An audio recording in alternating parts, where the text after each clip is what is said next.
This is Questions of Courage, a podcast from the youth section at the Goetheanum, hosted by Nathaniel Williams. Welcome to Questions of Courage. Today I'd like to speak about some of the peculiar developments of our time that are influencing countless young people as they come of age. And I'd like to focus on it from the perspective of young people who are striving spiritually. And of course that has a very general sound to it, but we'll get more specific as we go through this episode. And I'd like to focus on two major developments that I think could be characterized in one way, from one perspective, as a kind of intensification of contraction on the one side, of urgency and pressure, and on the other side, a kind of expansion, dissolution in a way, but also a kind of liberation. And these two movements are familiar to everyone. You may already be thinking about what I mean to talk about today. And they were aptly described in the opening of Ready Player One, the book from Ernest Cline that became a movie that's quite well known. And I'd like to start by sharing selections from the opening of that book. The main character is introducing his story and the situation, and one of the things that he says he really wishes were the case, or that someone had just been honest with him about the situation that he was born into. And first of all, talking about fairy tales and in relationship to religion and spirituality. You may have heard of a super powerful dude named God who lives up in the sky. The whole God thing's actually an ancient fairy tale that people have been telling one another for thousands of years. We made it all up, like Santa Claus and the Easter Bunny. A little later, talking about how he came to understand the development of civilization, he writes, "After fighting a bunch of wars with each other over land, resources, and our made-up gods, we eventually got all our tribes organized into a global civilization. But honestly, it wasn't that organized or civilized, and we continued to fight a lot of wars with each other. But we also figured out how to do science, which helped us develop technology. For a bunch of hairless apes, we've actually managed to invent some pretty incredible things. Computers, medicine, lasers, microwave ovens, artificial hearts, atomic bombs." He goes on, "But that's where the bad news comes in. Our global civilization came at a huge cost. We needed a whole bunch of energy to build it, and we got that energy by burning fossil fuels, which came from dead plants and animals buried deep in the ground. We used up most of this fuel before you got here, and now it's pretty much all gone." And a little later, "It turns out that burning all those fossil fuels had some nasty side effects, like raising the temperature of our planet and screwing up the environment. So now the polar ice caps are melting, sea levels are rising, and the weather's all messed up. Plants and animals are dying off in record numbers, and lots of people are starving and homeless. And we're still fighting wars with each other, mostly over the few resources we have left. To be honest, the future doesn't look too bright. You were born at a pretty crappy time in history, and it looks like things are only going to get worse from here on out." And just a little further on, he says, "Maybe it isn't a good idea to tell a newly arrived human being that he's been born into a world of chaos, pain, and poverty just in time to watch everything fall to pieces.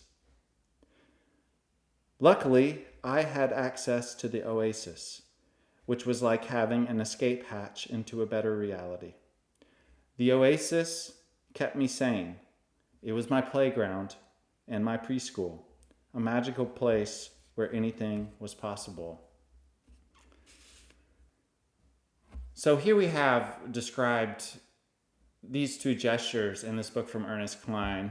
One, a gesture of contraction, which is related to not only the climate crisis, but ecological crisis in general, growth of population on a finite planet, and the finitude of all resources on the planet.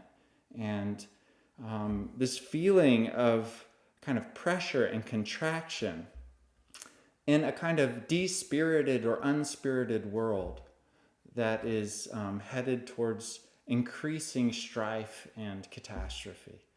And I think he brings this imagination, which I think a lot of young people are living with all over the world today, not only young people, of course. And then on the other hand, he introduces the oasis. And the oasis, I'm not going to read much more about it, but it's comparable to the internet, virtual reality. And this possibility that has emerged through the digital revolution of a certain type of expansion, a kind of liberation, a kind of freeing oneself from all of the pressure around being a creature on the earth and collective situation where we need to work together and also deal with real pressing issues. And it's a kind of release valve for him, where he also finds a possibility to develop himself. And this is, of course, one way that the digital revolution we can understand it this way, which is there's an unbelievable ability to connect all over the world. At this point, technology has reached remarkable affordability, and many of the limitations that a generation 50 years ago might have come of age with are gone in certain ways for young people who are growing up with digital technology. And so it's interesting because also these two dynamics are kind of working against one another. I mean, when we think about the capacity to form a judgment about the value of a glass of clean water, or even of a pile of firewood, or a certain bowl of grain that we might be eating for breakfast in our porridge, how much judgment do we have in understanding the value of those foundational parts of our lives today, when we spend a lot of time in a kind of pseudo-virtual world where those kind of limitations are not schooled in us. And so in a way also this judgment of just being on the earth and being able to judge relative values of things, how much, even how much one might pay for something like a quart of firewood in a certain area around the earth. Those kind of things are certainly not to be taken for granted today, that we can make that kind of a judgment.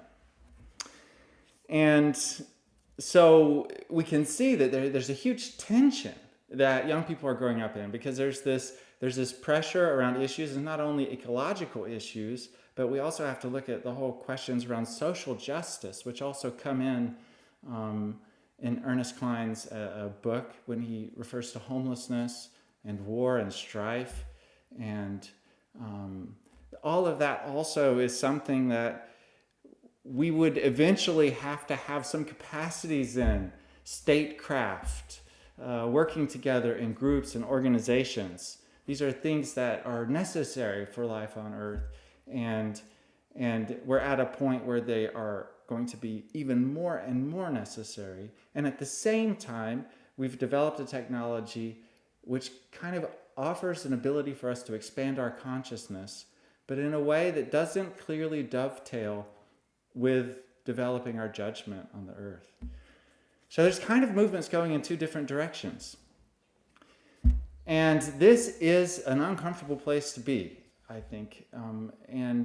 For young people who value and care about the future of the planet and the future of social relationships on the planet. And this is where also I think it's possible to make, another observation about the digital revolution, which I already did in a previous episode, which focuses on some of the nuances of the kind of connectivity that it offers to us. Because in a way, it's almost trite to say we're more connected than we ever were before. And yet, as is being shown also, there's a huge possibility and even tendency through the use of digital technology to isolate ourselves. Now I'm thinking mostly about the internet and social media sites, but also video gaming and even just YouTube or Netflix, video streaming platforms. This kind of array of offerings, in one way it totally expands the horizon where we can expand our consciousness, but in another way it's a kind of connection that only goes to a certain depth usually. And it can have the effect that also, which I've just indicated, when we unplug and we just come back to normal day-to-day life, that we don't feel necessarily really connected or able to connect with it. Maybe even some of our abilities to judge have gotten weakened or haven't been exercised enough, so we don't feel as sensitive to the surroundings that we're in, the people that we're in. This is one of the observations that Sherry Turkle ends her study Alone Together with, when she describes how a lot of the young people who were some of the first to really interact a lot with digital technology, how they kind of felt it was just too demanding then to interact with people in real space, and they preferred to actually have mediated digital exchanges. They didn't really have the need or the inclination to spend real time together and without devices or without digital mediation of their communication. And she also anecdotally shares that many psychotherapists and psychiatrists and psychologists and also social workers just made observations that back this up in a peculiar way. That they would say that a number of their patients, this is a quote, who present in the consulting room present as detached from their bodies and seem close to unaware of the most basic courtesies. Purpose-driven, plugged into their media, these patients pay little attention to those around them. In others, they seek what is of use, an echo of that primitive world of parts. Their detachment is not aggressive. It is as though they just don't see the point. And I think we could all relate to this just through, because almost everyone, of course, is participating in these experiences, but how when you spend a lot of time online, you can develop this kind of an attitude where you don't really have to be bothered and to interact with people, and you experience a certain kind of freedom through that, but also a kind of isolation, which is necessary for it. And that can then easily bleed over or just carry over into our daily life and kind of determine it in the way that Sherry Turkle describes here. There's another level of this tendency to isolate, though, which is important to lift into consciousness. And I think that it is possible to observe this through basic introspection, just basic self-observation and on ourselves. But it's also possible to try to approach it with a more schooled inner observation. In episode 4, I speak about contemplative knowledge practices that can lead in that direction. And what happens when we try to observe what is the effect of the medium of digital technology on our constitution? Contrary to what we might first think, it's possible to observe, and this, of course, is shared in the spirit of that it could be checked by other people who are interested and willing to try to make these observations. But there's a certain weakening of a spiritual dynamic that makes up part of our everyday life, from perceiving one another to perceiving our environment to having feelings and also memories, which is just a kind of intangible part of who we are which is weakened in a way. And I don't want to say that and to demonize technology. It's certainly not of interest to me. Just like anything, you have to look from the whole perspective in order to make a value judgment. And I would like to say, if we're learning to ride a bike, part of riding a bike is falling down. And there you can hurt yourself, but it's part of learning how to find a right balance with the bicycle. And I think in a similar way, technology right now, it's important to try to understand it in its wholeness and its relationship to human life and experience, and then hopefully to be able to come into right relationship with it. Right now, I think we are in a kind of process of a lot of falling down, which makes sense because it is a very new development. But one of the things that comes out of this, just simple introspection, basic sociological research, and also kind of contemplative inquiry, is that this technology, which we think of as kind of expanding our consciousness and leading us out beyond the normal bounds of existence, which it certainly does, at the same time, it actually has the paradoxical effect that it isolates us and in a way weakens our ability to connect, which there's a kind of contradictory character in the whole situation.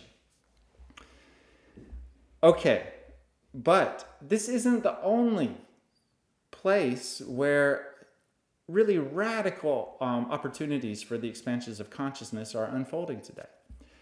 And at this point, it's interesting to consider that in Silicon Valley, where we have the kind of heart of the digital technological revolution in the last half century, there's another kind of consciousness expanding opportunity which is emerging, and now emerging again quite strongly, and that's the use of psychedelic substances. Now, this is really interesting because it's interesting to read in the news or also in tech magazines that it's in Silicon Valley that we find also a lot of interest in not only technology but also psychedelics, and that they're being brought together in a way. And this is very interesting to consider because, you know, the kind of digital virtual reality isn't necessarily a great experience for people, and it often doesn't fill them with vitality and enthusiasm. But this is quite different from the experiences that many people have when they take psychedelic drugs.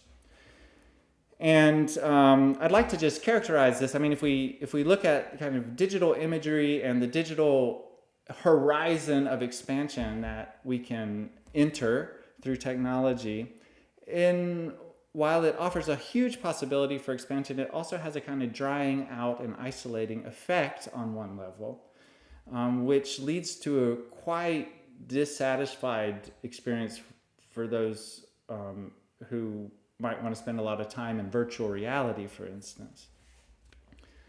The experience of taking psychedelic drugs, on the other hand, is runs in exactly the other direction. Now, of course, how people experience those things are widely different, but I'd like to focus on some of the more powerful possibilities. And I'm just going to actually read a quote from the popular book about the subject and the kind of renaissance in psychedelic research, which is going on right now, that Michael Pollan wrote, called How to Change Your Mind. And in it, he talks about how powerful these images are. He didn't understand why the experiences that many people have on drugs leave such a powerful impression, and why people didn't just write them off as a dream or as some kind of flimsy drug-induced hallucination. Quote, "I didn't understand why you wouldn't simply file it under interesting dream or drug-induced fantasy." And then he goes on to write how it had a feeling of ineffability. William James, quote, gave a name to this conviction, the noetic quality. And this conviction was that you had come into contact with some profound objective truth.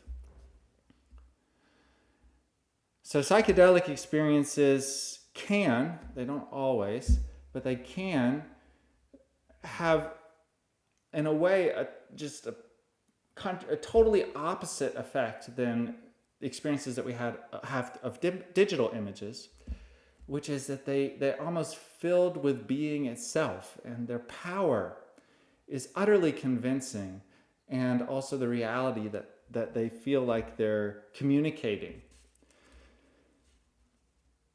Now,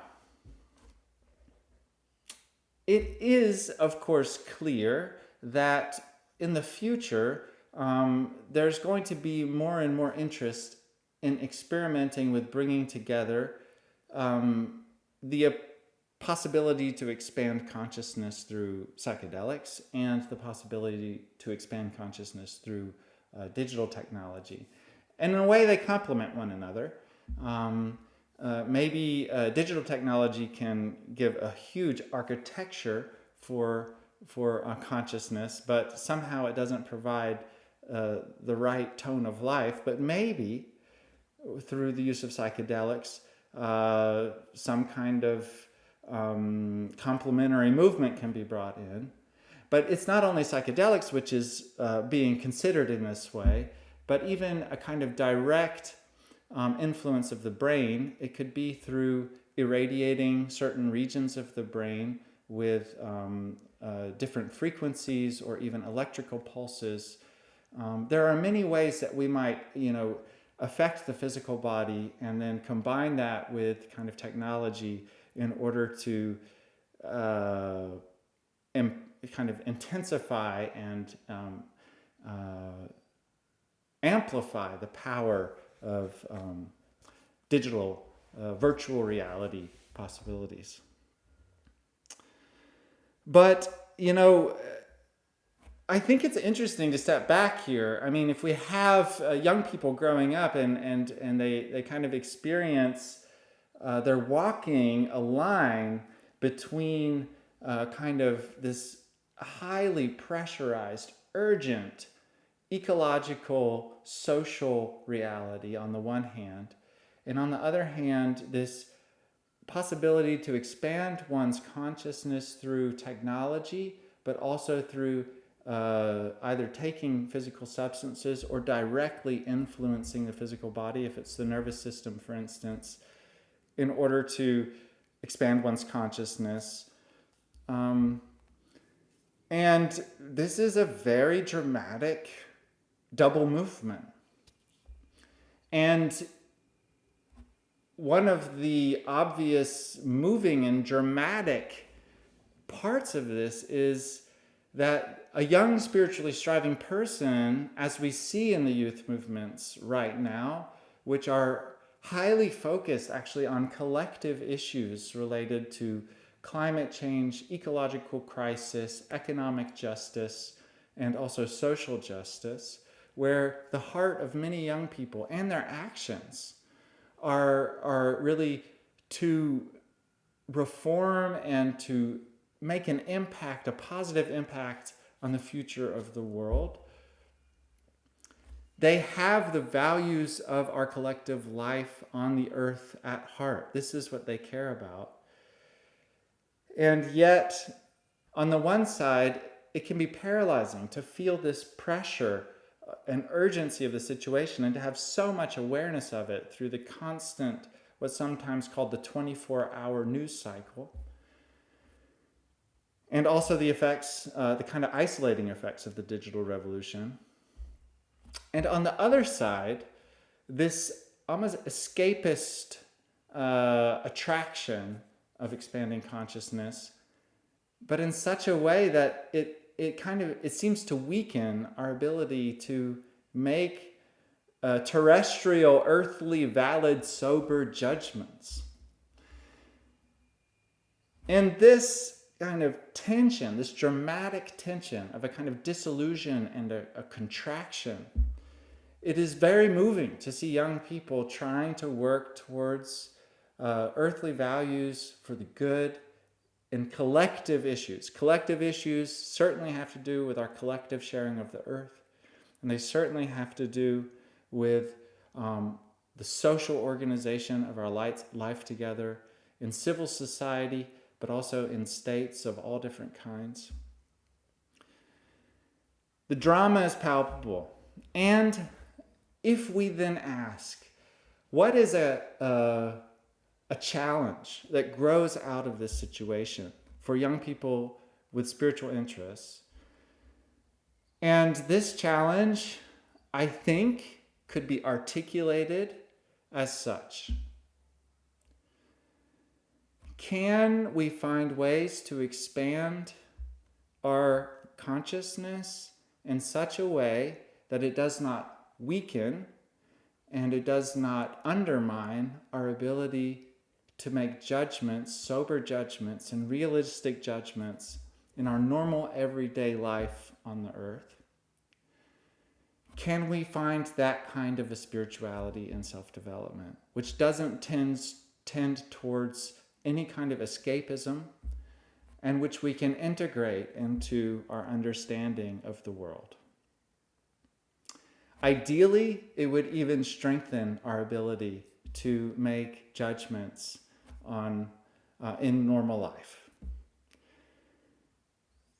There's another side to that, however, which is to find a spirituality where the feeling of pressure and fate and absolute determinacy of the future, which I think a lot of young people feel as a kind of paralyzing effect, where everything is governed by kind of iron laws of nature, and there's not a possibility actually to make a positive change through our actions and our intentions, or a spiritual dimension of the universe and of the world. And I think this is the other side of the spiritual challenge, which is to try to expand how we understand nature, how we understand the human being, and even society, so that we can start to be sensitive to the fact that there are spiritual dimensions at play here as well, and that these spiritual dimensions can inspire us with some real powers of hope and of courage and motivation for working together. So, the dynamic that young people are growing up in today between contraction and expansion is begging a question. It's begging the question if a spirituality can be developed where we can expand our consciousness, but in such a way that we don't weaken our ability to make normal judgments and to work effectively in the world we share. And on the other hand, that we can start to look out at the world and life that we participate in and start to notice that there's more there than we have assumed before. This is a tall order, but it is certainly one reason why young people might be interested in exploring anthroposophy. And I offer it in that spirit. This is a project which is a collaboration with the Goethe Annum TV and the communications team here at the Goethe Annum. And one of the goals of this project is, of course, to make contributions to conversation around the spiritual striving of young people today. But it's also to try to build a cosmopolitan youth access and project fund. And if you make a contribution, every contribution helps and goes a long way. It will go towards supporting scholarships and also projects of young people who are connected to the youth section around the world. There's a global network of youth groups and projects, and we certainly need the support. And you can count on most of the support going towards youth work. The production costs of Questions of Courage are quite low. Thank you for joining me.